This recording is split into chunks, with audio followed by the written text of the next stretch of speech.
दैत्यराज हिरण्याक्ष की महाबली हिरण्यकश्यप की। देवराज, क्या हुआ वरुण देव? देवराज, दैत्यराज हिरण्याक्ष और हिरण्यकश्यप अपनी सेना के साथ आकाश मार्ग से स्वर्ग पर आक्रमण करने के लिए बढ़ रहे हैं। चिंतित मत होइए वरुण देव, और चिंतित होने की आवश्यकता भी नहीं है, क्योंकि हम उनका सामना पराक्रम और बल से करेंगे। जाइए, सेना तैयार करवाइए। दैत्यराज हिरण्याक्ष की जय, महाबली हिरण्यकश्यप की जय।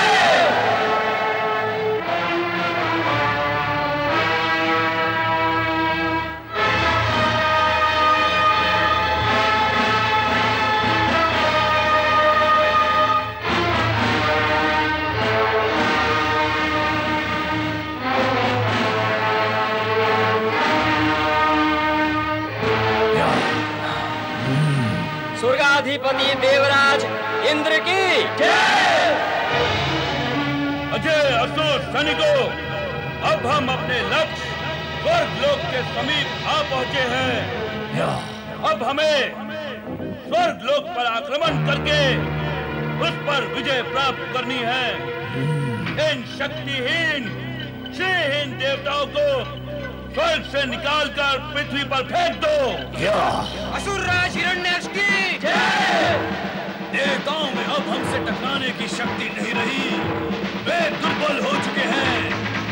स्वर्ग में हमारे प्रवेश करने से पहले ही वे वहां से भाग जाएंगे। इसलिए हे शूरवीरों, आगे बढ़ो और स्वर्ग पर कर लो अपना अधिकार। आक्रमण!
दैत्यराज हिरण्याक्ष की जय, महाबली हिरण्यकश्यप की जय।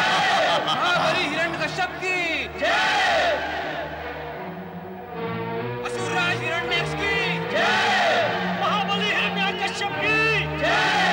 असुरराज हिरण्याक्ष की जय। महाबली हिरण्यकश्यप की जय। दैत्यराज हिरण्याक्ष की जय। महाबली हिरण्यकश्यप की जय। असुरराज हिरण्याक्ष की जय। महाबली हिरण्यकश्यप की जय। आओ हिरण्यकश्यप, इस सिंहासन पर बैठो।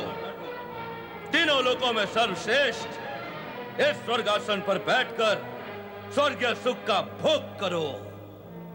बड़े के होते हुए क्या छोटे का सिंहासन पर बैठना उचित है? हम उचित और अनुचित की सीमा से परे हैं हिरण्यकश्यप, और तुम ये क्यों भूलते हो कि अभी हमें पृथ्वी और पाताल पर भी अधिकार करना है। यदि हम दोनों उस अभियान के लिए चल पड़े तो देवता फिर यहां आकर इस सिंहासन पर अधिकार कर लेंगे। अतः तुम्हारा इस सिंहासन पर बैठना आवश्यक है, और मैं तीनों लोकों में दैत्य साम्राज्य का ध्वज फहराने का अपना प्रण पूरा करूंगा।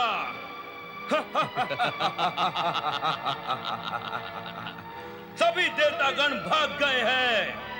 हिरण्यकश्यप, अब तुम स्वर्ग पर शासन करो।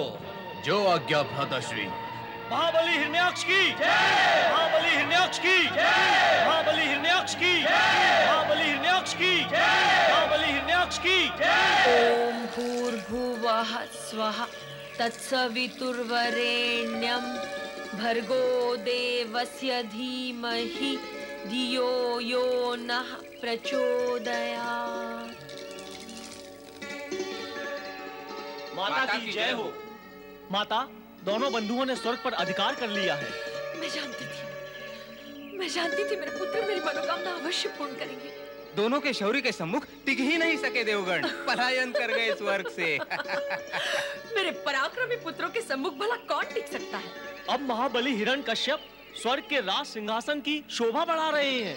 और हिरण्याक्ष? वो पृथ्वी और पाताल को विजय करने के लिए स्वर्ग से चल पड़े हैं। अपने पुत्रों के पराक्रम की चर्चा और सफलता की वार्ता सुनकर मेरे मन और प्राण खिल उठे हैं। ओम नमः शिवाय, ओम नमः शिवाय। सुन रहे हैं ऋषिवर? अपने पुत्रों के शौर्य और पराक्रम की कथा। आपने तो उन्हें देवताओं पर आक्रमण करने से रोक दिया था ना? किंतु अपनी माता की आज्ञा मानकर उन्होंने स्वर्ग का सिंहासन प्राप्त कर ही लिया है। तुम्हारी प्रसन्नता स्थायी नहीं है दीदी, कारण कि जिसकी प्राप्ति स्थायी नहीं होती उसकी प्रसन्नता भी स्थायी नहीं होती। मैंने तो कहा था कि तुम्हारे पुत्रों को पृथ्वी के थोड़े से भाग का राज्य प्राप्त करने से ही संतुष्ट हो जाना चाहिए था, पर मेरे संकेत को न तो तुमने समझा न तुम्हारे पुत्रों ने। क्यों? क्या पिता को अपने पुत्रों से ईर्ष्या हो रही है?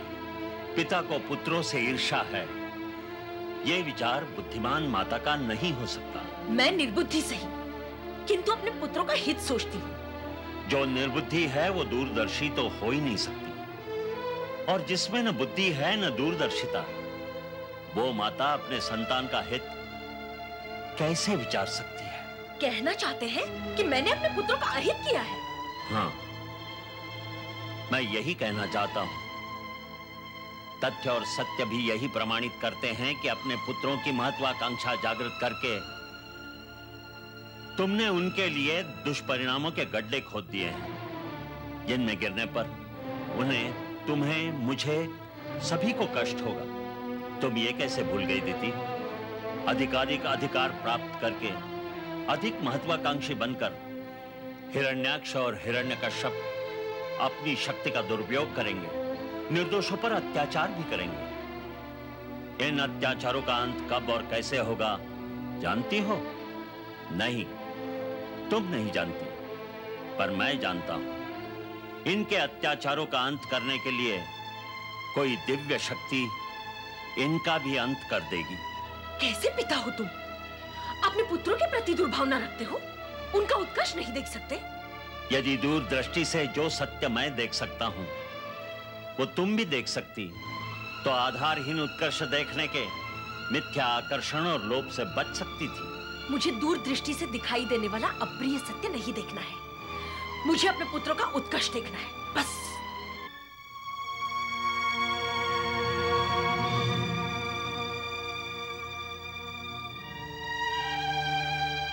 देवराज और देवगण,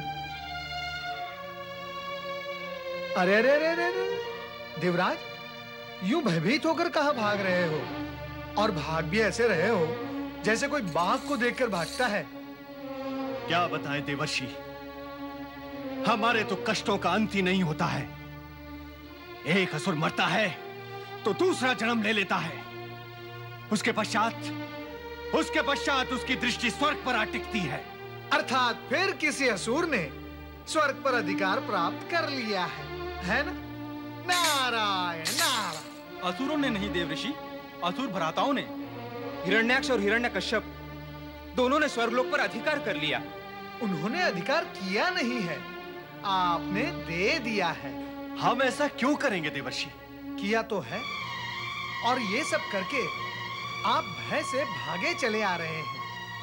देवराज, एक छोटा सा बालक भी अपने सम्मान और अधिकार के लिए अपने शत्रु का सामना करता है, उससे जूझता है। अपनी पराजय हो अथवा विजय, इसकी चिंता किए बिना वो अपने मान, सम्मान और स्वाभिमान की रक्षा करता है। वो डटा रहता है, हटता नहीं। और आप डटे नहीं, हटे हैं। और केवल हटे ही नहीं, पीठ दिखाकर भागे चले आए हैं। नारायण नारायण। देवराज, भागकर तो आप आए हैं, किंतु लज्जा मुझे आ रही है। हम पर अचानक ही आक्रमण हुआ है देवर्षि। अचानक। ऐसी स्थिति में हम कर ही क्या सकते थे? आप जो कर सकते थे आपने किया। वैसे ऐसी स्थिति में करने वाले क्या कुछ नहीं करते देवराज। प्राण ले लेते हैं अथवा प्राण दे देते हैं। कुछ ऐसे भी होते हैं जो अपने प्राण बचाकर भाग जाते हैं। हमारी विवशता को समझे देवर्षि। अरे आपने अपने कर्तव्य को नहीं समझा और मैं आपकी विवशता समझूं? नारायण नारायण, ऐसा नहीं होता देवराज। इससे पूर्व कि हम संभल पाते, अचानक उन्होंने हमारी सेना पर आक्रमण कर दिया। तो क्या इसमें सारा दोष उन असुरों का है और आप सर्वथा निर्दोष हैं? हमारा दोष? असावधानी दोषी तो है। सावधान ना रहना यह बहुत बड़ा दोष है। असुर स्वर्ग पर बार बार आक्रमण करते रहे और आप इधर उधर भागते रहे। जैसे तैसे देव कृपा के कारण असुर पराजित तो हुए, किंतु आप सचेत सावधान नहीं हुए। आप सदा राग और रंग में खोए रहे। आपकी यह असावधानी और विलासिता का लाभ कभी तो शत्रु उठाएगा ना देवराज, और उसने आक्रमण करके यह लाभ उठा ही लिया। वर्तमान स्थिति गंभीर है देवऋषि। हमारा मार्गदर्शन करे देवऋषि। कृपा कर हमें कुछ उपाय बताएं। हमें सदा आपका सहयोग प्राप्त हुआ है देवर्षि। सहयोग सदा प्राप्त होता है तो क्या इसके लिए सदा भूल करते रहना आवश्यक है? भविष्य में हम सचेत रहेंगे देवर्षि, किंतु कृपा करके इस समय हमें इस संकट से उबारें। नारायण नारायण। कष्ट से उबारने का कार्य तो वही करेंगे जो सदा करते आए हैं। आपको भगवान श्री हरि विष्णु की शरण में जाना चाहिए। श्री हरि विष्णु की जय हो, माता महालक्ष्मी की जय हो। श्री हरि उबारे, हमें इस संकट से उबारे प्रभु। देवराज, दोनों दैत्यों द्वारा स्वर्ग पर अधिकार कर लेने का समाचार हमें प्राप्त हो चुका है। समाचार प्राप्त हो चुका है? हाँ देवराज, ये दोनों भ्राता पूर्व जन्म में वैकुंठ लोक के द्वारपाल जय विजय थे, जो संकादि ऋषियों के श्राप के कारण इस जन्म में दीति पुत्रों के रूप में उत्पन्न हुए हैं। दोनों भयंकर दैत्य हैं प्रभु, और दोनों ही ऐसे भयंकर और भयानक कृत्य करेंगे जिसे देखकर तीनों लोकों के प्राणी कांप उठेंगे। प्रभु, ऐसी स्थिति में उनके विनाश का कुछ उपाय करें। नहीं देवराज, जब तक इनके अत्याचार चरम सीमा तक नहीं पहुंच जाते, हम इनके कार्य में हस्तक्षेप नहीं करेंगे। नारायण नारायण। जय हो श्री हरि, जय हो जय हो श्री हरि। अभी अभी जो आपने कहा है यही बात भगवान भोलेनाथ कह चुके हैं। अब लीला आपकी हो अथवा भगवान भोलेनाथ की, ये तो आप दोनों ही जाने। किंतु चिंता का विषय यह है श्री हरि कि कब ये दोनों दुष्टों के अत्याचार चरम सीमा पर जाएंगे, कब आप अवतार धारण करेंगे और कब इनका संहार होगा। श्री हरि, विलंब कुछ अधिक ही हो जाएगा। हमारे अवतार लेने की सूचना तुम्हें कहां से मिली नारद? कहीं तुम कल्पना लोक में तो नहीं विचर रहे हो? प्रभु, भोलेनाथ का संकेत क्या कल्पना का रूप हो सकता है? नहीं नहीं, कदापि नहीं। यदि उनकी यही इच्छा है तो हम अवतार अवश्य लेंगे, परंतु कब लेंगे इसका निर्णय परम पिता ब्रह्मा जी और भगवान भोलेनाथ ही करेंगे। हम तो केवल उनकी इच्छा पर कार्य ही करेंगे। प्रभु, अब हमारे लिए क्या आज्ञा है? स्वर्ग से बहिष्कृत होकर अब हम क्या करें और कहां जाएं? देवराज, जब जब पाप की काली छाया विस्तार लेकर संकट के बादल का रूप धारण कर लेती है, तब तब परमार्थियों के लिए पुण्य का प्रकाश प्रसारित करना आवश्यक हो जाता है। स्वर्ग की पुनः प्राप्ति होने तक आप सभी तीर्थों की यात्रा करते हुए धर्मात्माओं अथवा ऋषि मुनियों के निवास स्थान पर विश्राम करें और वहां रहकर भगवान भोलेनाथ की आराधना करें। व्यर्थ में चिंता करने से अथवा इधर उधर भटकने से कुछ लाभ प्राप्त नहीं होगा। नारायण नारायण, प्रभु के परामर्श को मान लेने में ही हम सभी का कल्याण है देवराज। जैसी श्री हरि की इच्छा।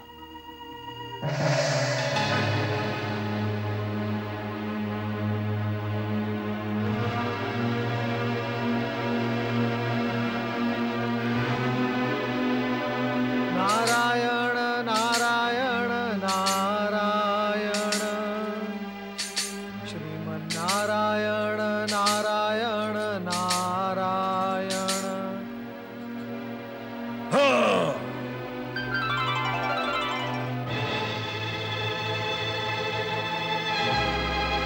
अदृश्य हो गए। चल, हिरण्याक्ष के साथ चल। किंतु जाओगे कहां? मैं तुम्हारा धरती पाताल आकाश तक पीछा करूंगा। सर्वत्र मेरा ही अधिकार होगा। कहां जाओगे तुम? शांत हो जाओ दैत्यराज, शांत हो जाओ। जिन पर क्रोध कर रहे हो वो तो गए।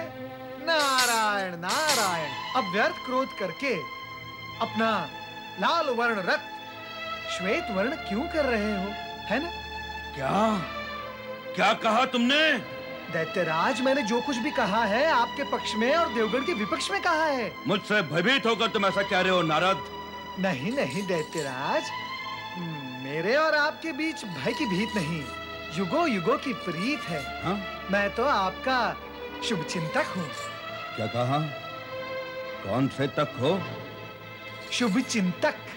हाँ, तो वही तक रहना। और अब मुझे ये बताओ कि देवगण कहाँ भाग गए हैं? तुम्हें तो दिखाई देते ही होंगे। हाँ हाँ दैत्यराज, मुझे तो असुरों का भविष्य तक दिखाई देता है। नारद, तुम तक बहुत करते हो। पहले शुभ के चिंतक और अब ये भविष्य तक।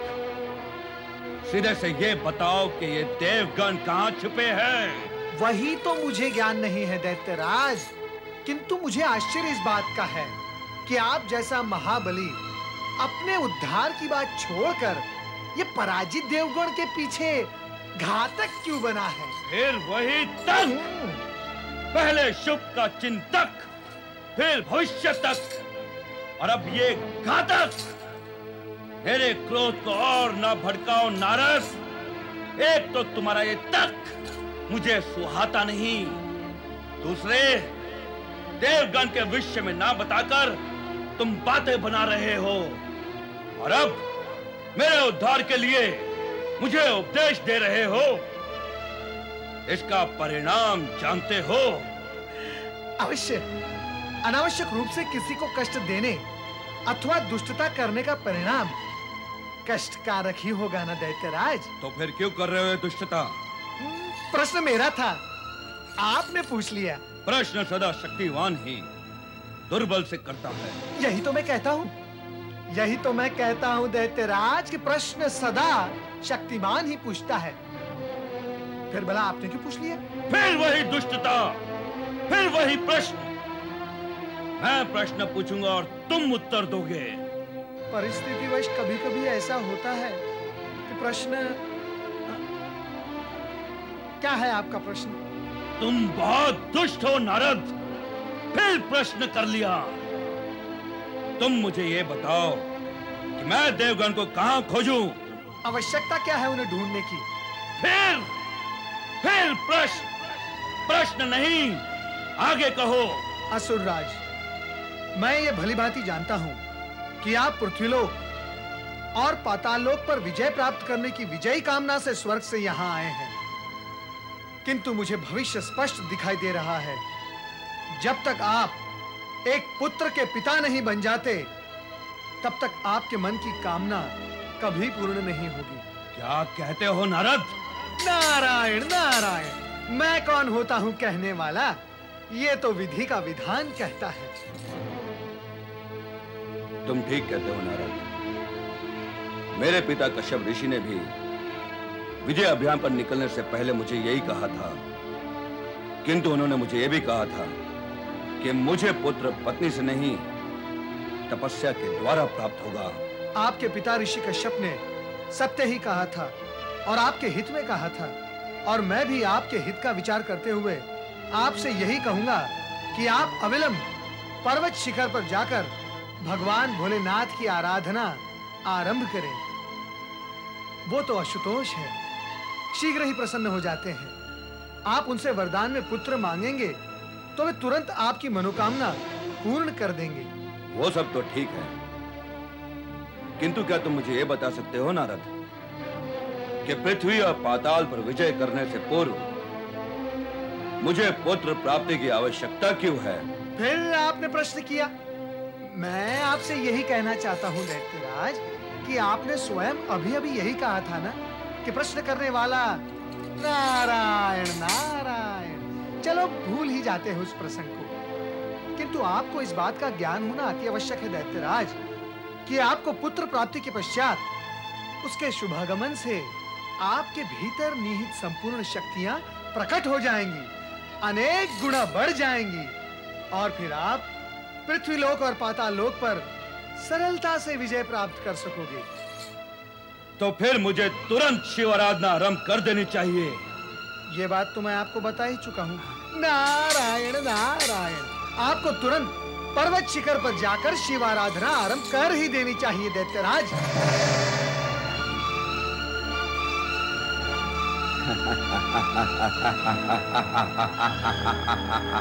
स्वर्ग विजय महाराज हिरण्याक्ष की जय। स्वर्ग विजय महाराज हिरण्याक्ष की जय। स्वर्ग विजय महाराज हिरण्याक्ष की जय। हिरण्याक्ष अपनी आदरणीय माता और पूज्य पिता को सादर प्रणाम करता है। युगों युगों तक त्रिलोक पर राज्य करो मेरे पुत्र।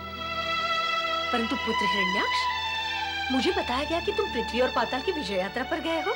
हाँ माता, स्वर्ग से यही निश्चय करके निकला था, किंतु मुझे बताया गया कि पुत्र का पिता बने बिना मैं पृथ्वी और पाताल को विजय नहीं कर सकूंगा। इसलिए पराक्रमी पुत्र की प्राप्ति के लिए मुझे शिव की आराधना करनी होगी। शिव आराधना करना चाहते हो? ये तो अति उत्तम विचार है। आराधना के प्रपंच में पढ़ने की क्या आवश्यकता है पुत्र? मैं तुम दोनों भाइयों का विवाह सुंदर दैत्य कन्याओं से कर दूंगी। उसके पश्चात तुम पराक्रमी पुत्रों के पिता बनोगे और दैत्य वंश की कीर्ति अमर होगी। अनावश्यक रूप से पुत्र के महत्वाकांक्षा को आश्रय मत दो दीदी, इसका परिणाम शुभ नहीं होगा। मैं पहले ही कह चुका हूं, हिरण्याक्ष के भाग्य में संतान सुख नहीं है। भगवान शिव की आराधना करने से इसे पुत्र प्राप्त होगा, पत्नी से नहीं। देवर्षि नारद ने भी मुझसे यही कहा है कि पुत्र की प्राप्ति के लिए मुझे तपस्या करनी ही होगी। तुम्हें क्या हो गया है पुत्र? किस भ्रम में पड़ गए हो तुम मेरे पुत्र हो मेरे। ये देवर्षि नारद, आराधना, शिव, ये सब मेरे और तुम्हारे बीच कैसे आ गया? एक पुत्र के लिए उसकी माता ही सब कुछ होती है, इसलिए बाकी सब विचार त्याग कर अपनी माता की आज्ञा का पालन करना ही तुम्हारा कर्तव्य है। जाओ, जाकर हिरण्यकश्यपु से भी कहो कि माता तिथि ने विवाह का आदेश दिया है। मैंने तुम दोनों के लिए दैत्य कन्याएं देख ली हैं। जाओ, जाकर मेरी आज्ञा का पालन करो।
असुर राज हिरण्यकश्यप की जय।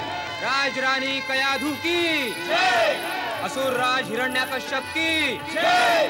राज रानी कयाधु की जय। महाबली हिरण्याक्ष की जय। राज रानी वराक्षी की जय। महाबली हिरण्याक्ष की जय। प्रणाम पिताश्री। आयुष्मान भव। प्रणाम माताश्री। सदा सुख का भोग करो, प्रतापी पुत्रों की माता बनो। कल्याण भव। सदा सुखी रहो। स्वामी, क्या हुआ आपको? आपके मुख पर ये विषाद कैसा? जीवन के इस अवसर पर मुख प्रसन्नता से पूर्ण होता है, किंतु आप तो चिंताग्रस्त हैं। कुछ विशेष नहीं है वराक्षी। विशेष न सही, जो साधारण है वही कहिए। क्या करोगी तुम जानकर? एक पत्नी अपने चिंतित पति की चिंता जानकर जो कुछ करती है वही सब कुछ मैं भी करूंगी स्वामी। नहीं वराक्षी नहीं, तुम कुछ भी नहीं कर सकोगी। स्वामी, आप अपनी चिंता के विषय में जानते हैं कि वो बहुत बड़ी है, किंतु मेरी चिंता दूर करने की शक्ति आपकी चिंता से बड़ी है अथवा छोटी, ये तो आप नहीं जानते। तुम्हारा तर्क उचित है, किंतु मेरी चिंता छोटी या बड़ी नहीं, अनोखी है। अनोखी है, अद्भुत या विलक्षण, कहिए तो स्वामी। तो सुनो वराक्षी, हम दोनों भाइयों की स्वर्ग विजय से सभी दानव, मानव, देव, यक्ष अचंभे द्वारा आतंकित है। ये मुझे ज्ञात है स्वामी। हमने हमारे बाहुबल से पृथ्वी और पाताल पर अधिकार करने का प्रण किया है। ये सब बातें मुझे क्यों बता रहे हैं स्वामी? मुझे इनका ज्ञान है।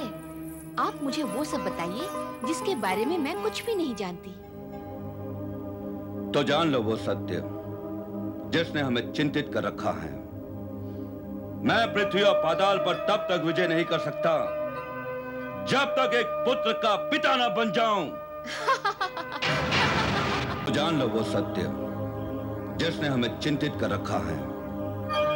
मैं पृथ्वी और पाताल पर तब तक विजय नहीं कर सकता जब तक एक पुत्र का पिता न बन जाऊं। तुम हंस क्यों रही हो? अरे तुम हंस क्यों रही हो? मुझे नहीं पता था कि मेरे पतिदेव इतने भोले हैं। इतने भोले? कितने भोले? इतने भोले कि ये भी ज्ञात नहीं कि पुत्र विवाह के तुरंत बाद नहीं, अनेक मास पश्चात होता है। तुम मुझे भोला समझकर हंस रही हो और मैं तुम्हें अज्ञानी समझकर सब सुन रहा हूँ। मैं अज्ञानी? अरे मैं तो यही कह रही हूँ कि अभी अभी हमारा विवाह हुआ है और समय आने पर हमें पुत्र की प्राप्ति भी हो जाएगी। नहीं वराक्षी नहीं, मुझे पुत्र तुमसे नहीं भगवान शिव की आराधना से प्राप्त होगा। क्या? हाँ, हमारे पिता प्रजापति कश्यप और देवर्षि नारद दोनों ने यही कहा है कि पुत्र प्राप्ति के लिए मुझे शिव आराधना करनी ही होगी। यदि ऐसा है तो आपको अवश्य ही अपनी मनोकामना पूर्ण करने के लिए शिव आराधना करनी चाहिए। पिताश्री और देवर्षि नारद के वचन असत्य तो नहीं हो सकते। किंतु वराक्षी, एक चिंता प्रश्न चिन्ह बनकर मेरे सामने है। तुम्हें छोड़कर शिव आराधना के लिए जाऊं तो तुम्हें कैसा लगेगा? वैसा ही लगेगा जैसा उस पत्नी को लगता है जो अपने पति के मंगल कार्य में बाधक नहीं बनती, और मैं भी आपको रोककर आपकी शिवाराधना में बाधक नहीं बनूंगी।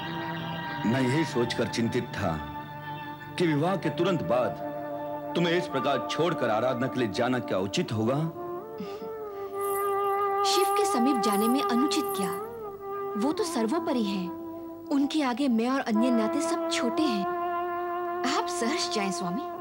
इतना बड़ा निर्णय लेने से पूर्व मुझे माता पिता से परामर्श करना ही होगा। मेरा विचार है वे भी आपके हित में ही परामर्श देंगे, कारण आप प्रभु भक्ति और आशीर्वाद हेतु उनकी शरण में जा रहे हैं। नहीं, मुझे स्वीकार नहीं। माता, पिताश्री की भविष्यवाणी के अनुसार पुत्र प्राप्ति के बिना मेरा विजय अभियान सफल नहीं हो सकता, और पुत्र प्राप्ति बिना तपस्या के नहीं हो सकती। इसलिए मुझे तपस्या के लिए जाने की अनुमति दे माता। मैं देख रही ऋषिवर, मेरे प्रतापी पुत्रों को भ्रमित कर अब आप मौन साधे खड़े हैं। नहीं माता नहीं, पिताश्री को दोष क्यों दे रही हो?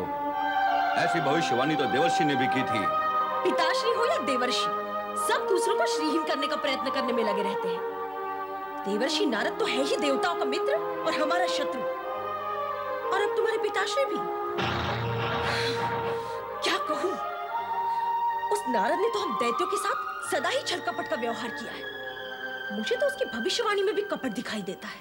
उत्तेजना में देवर्षि नारद को अपशब्द कहकर तुमने उचित नहीं किया।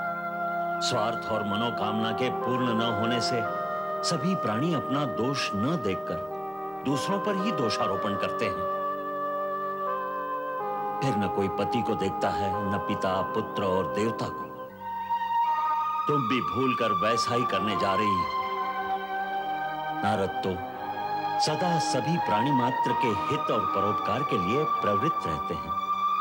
ओम नमः शिवाय, ओम नमः शिवाय। प्रणाम माता।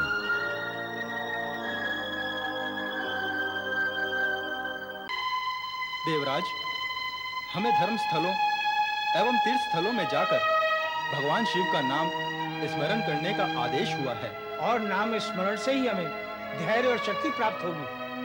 उचित कहते हो अग्निदेव,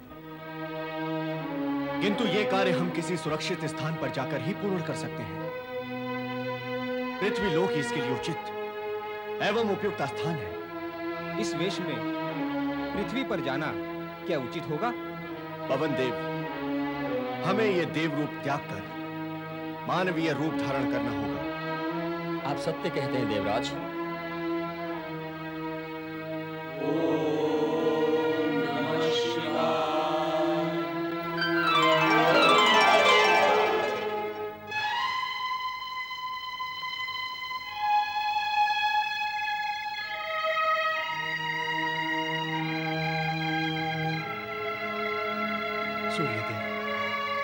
सूर्यदेव, वो देखिए वहां शिव मंदिर।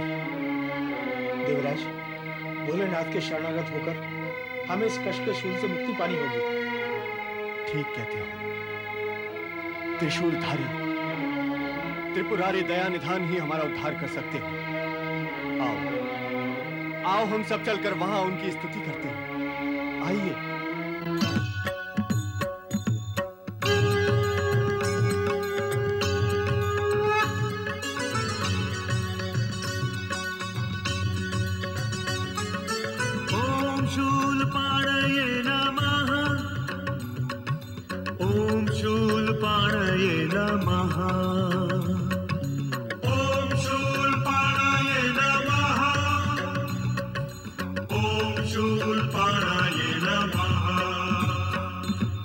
त्रिशूलधारी हे त्रिपुरारी, भोले दया निधान। कष्ट के शूल से अब तो हमारे मुक्त करो मन प्राण, मुक्त करो मन प्राण। त्रिशूलधारी हे त्रिपुरारी, भोले दया निधान।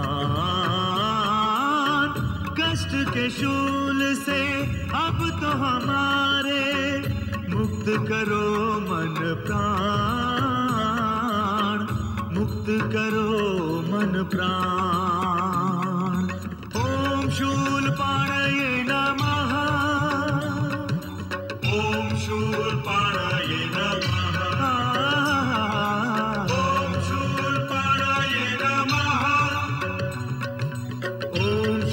पाणये नमः।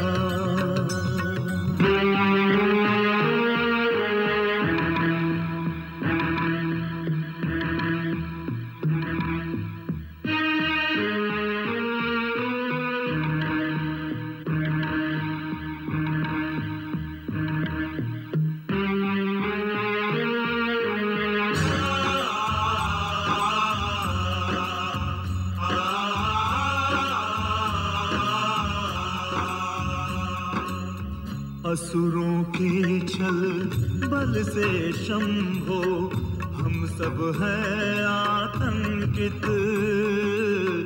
कहने को तो जीवित हैं पर हैं जीवन से वंचित। वंचित, करके दया हम सब दुखियों को, करके दया हम सब दुखियों को, दो सुख का वरदान, दो सुख का वरदान। ओम शूलपाणये नमः, ओम शूलपाणये नमः, ओम शूलपाणये नमः, ओम शूलपाणये नमः।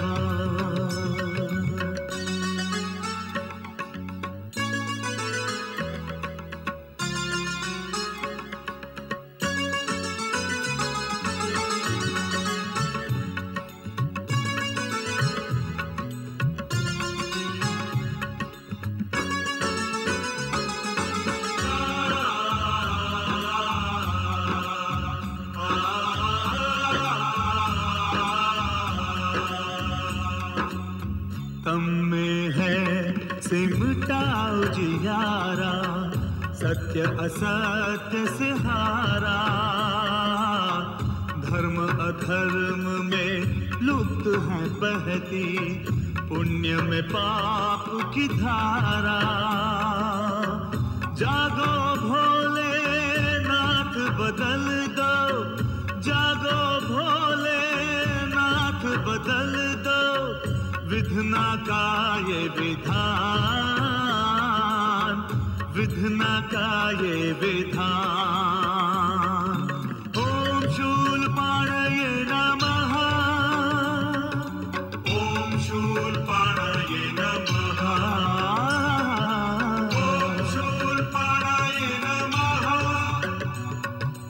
ओम शूलपाणये नमः।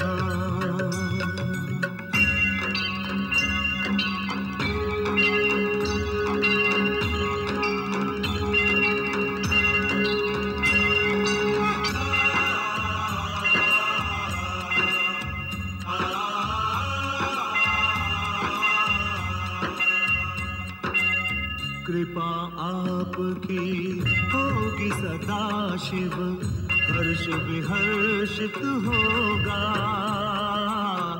घृणा का हर भाव स्वयं तब प्रेम को अर्पित होगा।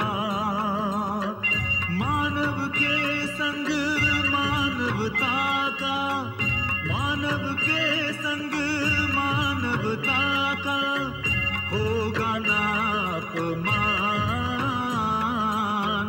होगा ना अपमान। ओम शूलपाणये नमः, ओम शूलपाणये नमः, ओम शूलपाणये नमः, ओम शूलपाणये नमः। त्रिशूलधारी हे त्रिपुरारी, भोले दया निधान,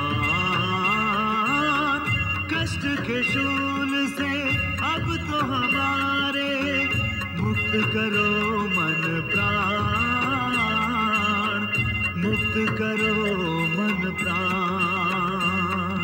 त्रिशूलधारी हे त्रिपुरारी, भोले दया निधान, कष्ट के शूल से अब तो हमारे मुक्त करो मन प्राण, मुक्त करो मन प्राण। ओम शूलपाणये नमः, ओम शूलपाणये नमः,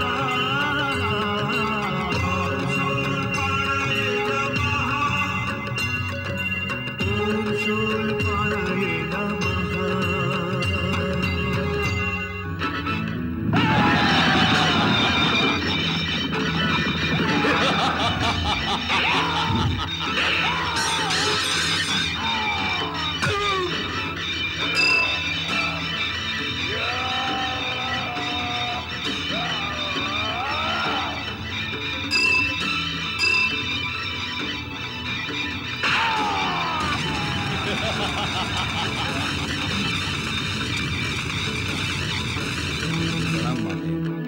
चिरंजीव माते, मैंने समस्त पृथ्वीवासियों को अपना दास बना लिया है और जिन्होंने मेरी दासता स्वीकार नहीं की उन्हें मैंने यमलोक पहुंचा दिया।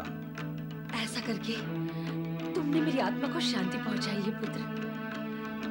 किंतु तुम्हारा पुत्र अंधकासुर कहाँ है? मैं स्वयं आश्चर्यचकित हूं कि वो कहां दृश्य हो गया है।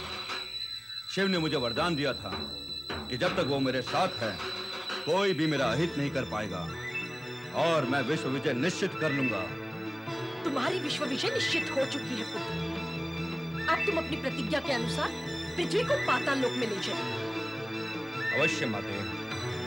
ठहरो हिरण्याक्ष, तुम भूल रहे हो प्रकृति के नियमों से छेड़छाड़ करने का परिणाम अत्यंत भयंकर होता है।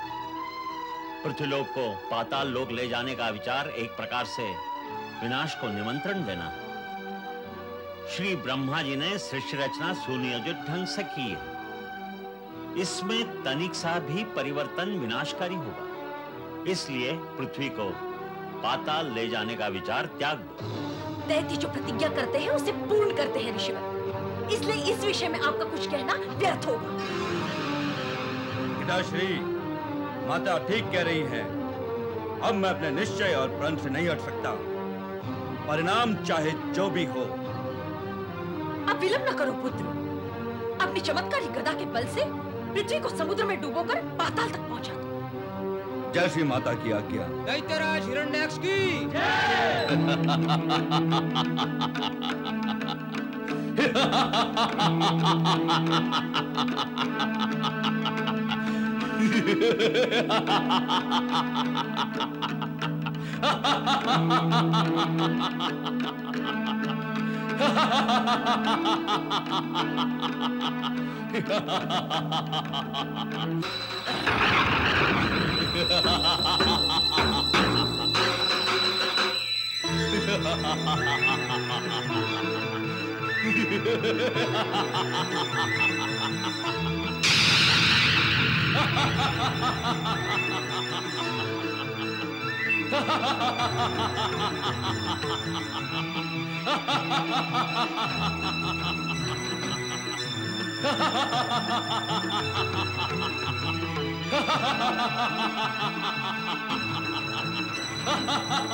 पुत्र हिरण्याक्ष!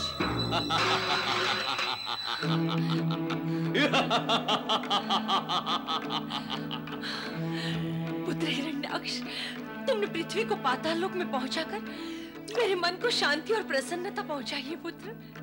तुम धन्य हो पुत्र, तुम धन्य हो। पृथ्वी विजयी महाबली हिरण्याक्ष की पृथ्वी विजयी महाबली हिरण्याक्ष की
ये सब क्या हो रहा है स्वामी?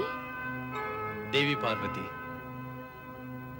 तुम्हारी इच्छा अनुसार ये आनंद कानन काशी सृष्टि से न्यारी थी और न्यारी ही रहेगी। किंतु स्वामी, हिरण्याक्ष पृथ्वी सहित पृथ्वीवासियों को भी पाताल में ले गया। अब उनका उद्धार कैसे होगा? पाताल लोक से पृथ्वी का उद्धार करने वाले श्रीहरि तुम्हारे सम्मुख शीघ्र ही प्रकट होंगे। मेरे लिए क्या आज्ञा है विश्वेश्वर? भगवान श्रीहरि अवतार विधान के अनुसार अब वाराह का रूप धारण करके आपको पाताल लोक से पृथ्वी का उद्धार करना होगा। जैसी आपकी आज्ञा महेश्वर। अवतार धारण किया।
जय जयकार आपके आशीर्वाद का फल है।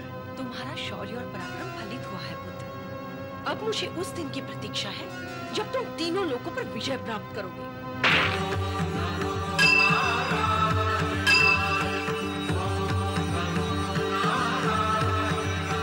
हिरण्याक्ष, अपनी रक्षा करनी है तो कर ले।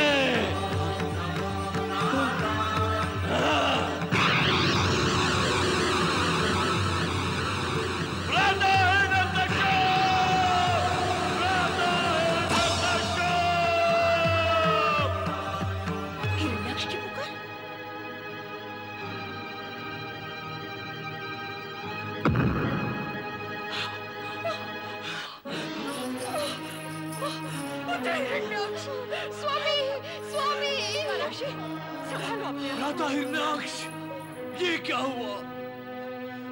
कैसे हुआ? आप आपका वध किसने किया? जय। बारह अवतार पालनहार भगवान श्री हरि विष्णु की जय। बारह अवतार पालनहार भगवान श्री हरि विष्णु की जय। सुन रहे हो पुत्र हिरण्यकश्यप? ये सब विष्णु के दुष्कर्म है। सुना माता और समझा भी। ये विष्णु हम दैत्यों का जन्मजात शत्रु है। मैं उसे सदा सदा के लिए इस सृष्टि से ही मिटा दूंगा। मिटा नहीं होगा, अन्यथा हम तुम सब मिट जाएंगे। नहीं माता, ऐसा नहीं होगा। मैं अपने भ्राता हिरणाक्ष के वध का प्रतिशोध लूंगा। प्रतिशोध लूंगा। देवराज इंद्र की जय। देवराज इंद्र की जय। देवराज इंद्र की जय। देवराज इंद्र की जय। देवराज इंद्र की जय। देवराज इंद्र की जय। देवराज इंद्र की जय। देवगण, हमें इस स्वर्ग की पुनः प्राप्ति भगवान शिव शंकर और श्री हरि विष्णु की कृपा से हुई है। अतः हमें उनकी जय जयकार करनी चाहिए। बोलिए भगवान शिव शंकर की जय। श्री हरि विष्णु की जय।